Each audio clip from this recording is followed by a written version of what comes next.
Here we go, the 100th country, Gambia.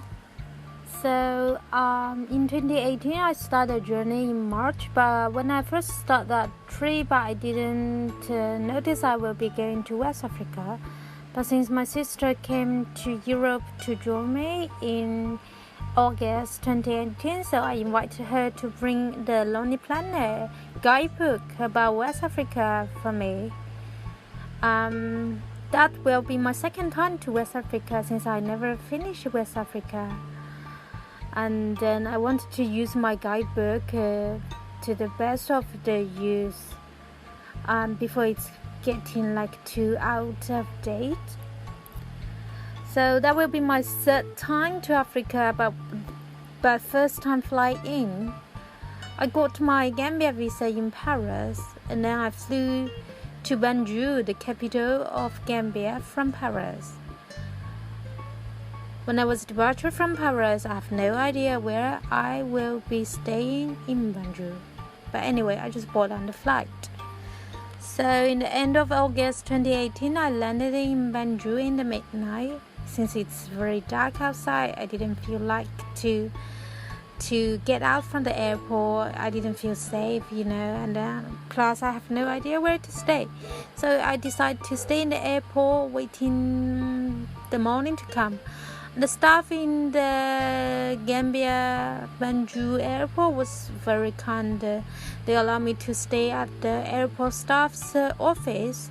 They even offered me mattress to let me rest, waited until morning. So in the morning, I followed one of the airport staff. He just finished the duty. His name is John. And then we took two buses and made our way from the airport to Sarakunda. And after that, I told John I have to exchange money, otherwise I can't go anywhere. So I took out the €20 and then John took the money and then tried to exchange it for me. He asked me to wait him. After that, I realized I shouldn't give the money to him. I should go to exchange myself, because once I just made my way from Mauritania to Saint Louis, Senegal, and then I gave my money to the local people.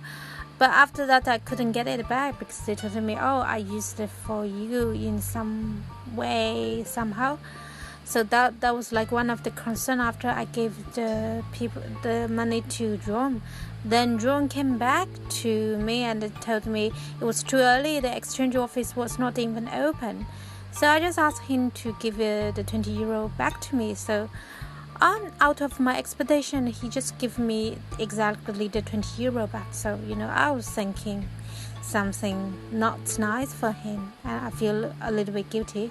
After that, I was thinking how I should give the money back to John when he paid for my buses, and he told me it's fine. And then he left me his number and told me after I arrived at the place where I stay, and then just phoned him to let him know I was safe. And then I just gave a box of biscuit I bought in Paris to John in order to show my appreciation to him. And after that, I continued to wait for the exchange office to open. While waiting, I just saw the people on the road. They passed, with some were broken clothes. There were students walking, and there were basic store next to me, and local people taking buses for work. And then I realized I came back to Black Africa again. But this time it's too fast. Just suddenly changed from Paris to Africa, and then I feel somehow it's kind of unreal. But anyway, eventually the exchange office opened and I exchanged money, and then I also asked around where I can find a budget option for accommodation. The lady gave me the information about YMCA. That's exactly where I wanted to go. And then she told me how I can make my way to there by public transport. So I followed her information, and then I arrived at YMCA and then checked in. And then there's Wi-Fi, so I connected it and then tried to search hosts on Couchsurfing. And then, even I was a little bit exhausted, but still I know there's a lot of things to be done, like applying for the Hungarian visas and stuff. And then I used my rice cooker, cooked myself a porridge, and then with the Chinese bun I bought in Paris. And then I had my first meal in Gambia. And after that I was too tired and then just fall asleep. Next day I received a message on Couchsurfing. It's a Netherlands, and then I just wrote in a couch request. And then he left me his number. I just borrowed someone's phone to call him. And then he agreed to host me.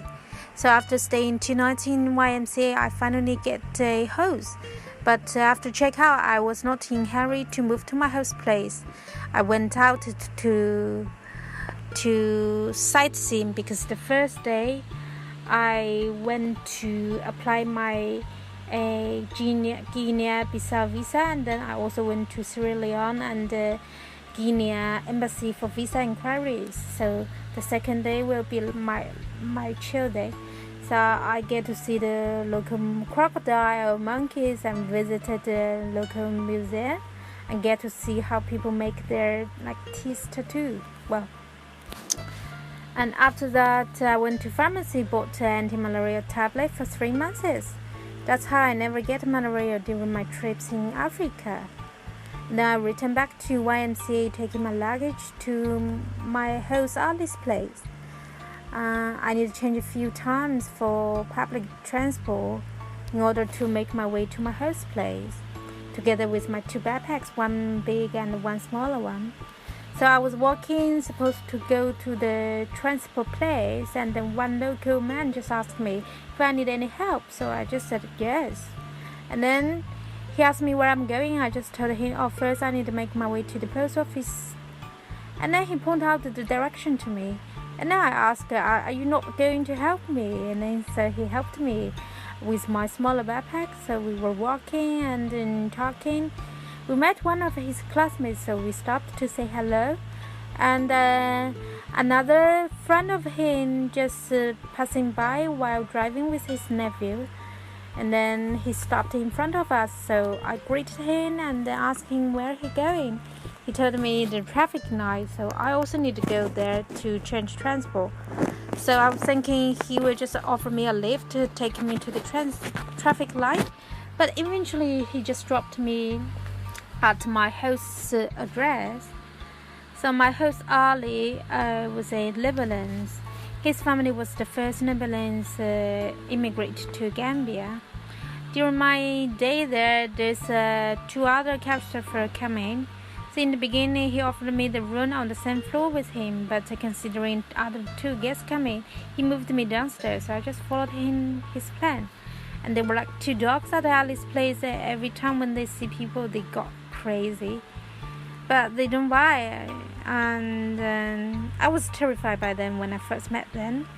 During my stay with Ali, I was mainly waiting for my visas, and it's rainy season in Gambia. I didn't feel like to go out at all, and especially every time when I get out from the door, I will meet the crazy dogs.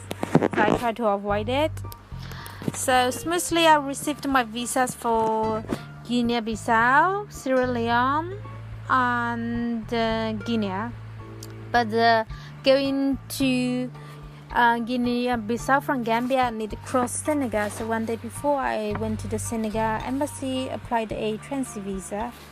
And also I went to the Sarakunda market, bought a very loose local painting long pants, because for the ongoing countries, mostly in West Africa, they are Muslim countries, and I've got only yoga pants with me.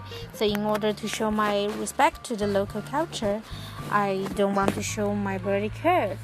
And in my perception, especially as a solo female traveler in Africa, the dress code should be less feminine. So I gave all my cute clothes to my sister, taking back to Hong Kong for me before I come into West Africa.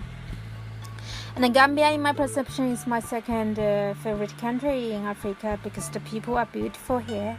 mostly I met that they were like super friendly. They paid for my shared taxi even they don't know me, and they offer me lift proactively even when I was just asking for direction. When I go